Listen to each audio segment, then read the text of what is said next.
All right, so this is a book that has made thousands and thousands of millionaires. It's extremely old, maybe close to 100 years. I just want to read you a passage out of it. It's a well known book in the higher financially sound fiscal, social, economic tiers. Think and Grow Rich. So let me just read you a passage, and it'll make sense in how this technique works to alter our lives. And it's talking about Thomas Edison in here and how they tap into the creative imagination. But we'll skip here right here to the procedure. It varies with individual, but the sum and the substance of his procedure is this. Number one, stimulates his mind so that it vibrates on a higher than average plane using one or more of the 10 mind stimulants.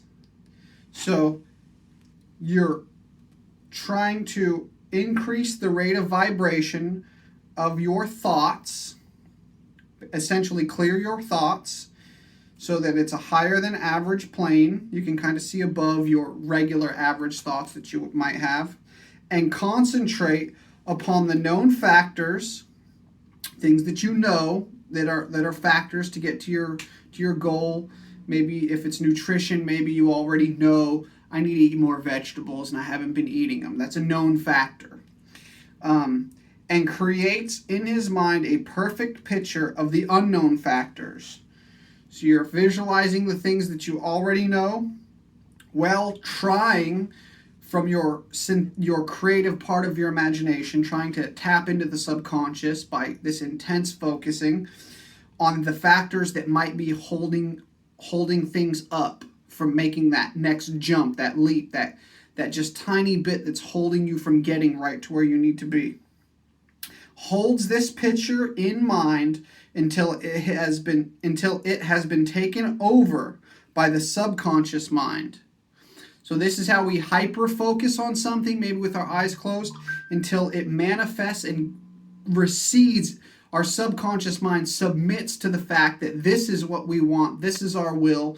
We will not stop until this is broken. And that's when the subconscious mind then submits this idea and says, oh, this is something I guess we're doing. We're committing this to long-term memory. This is just what it is. We've visualized it. We've seen it so many times.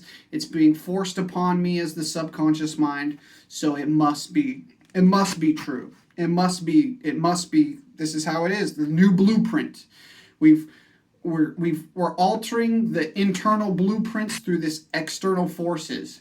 And just as the same as the blueprints of the subconscious mind can alter the physical reality, if we're not taking control of our subconscious mind, then we got to figure out our blueprints are wrong on the inside.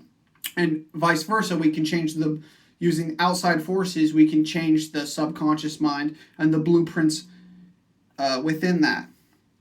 Then relaxes by clearing his mind of all thought and waits for the answer to flash in front.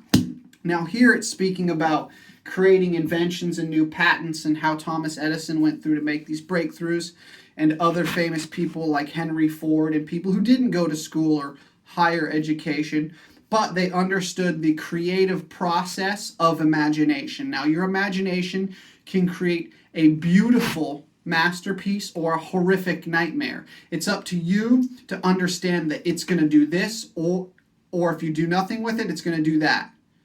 So you're supposed to harness it, drive it, because it's going to move forward no matter what, and you take it in to the direction that you want by use of force, and the subconscious mind will then accept, and you'll begin building that in the back end while you're sleeping, while you're dreaming. You wake the next day and you're already thinking it again. You hold that image in your mind, and that is what elevates the vibration of thought into that thing, into manifesting it into reality.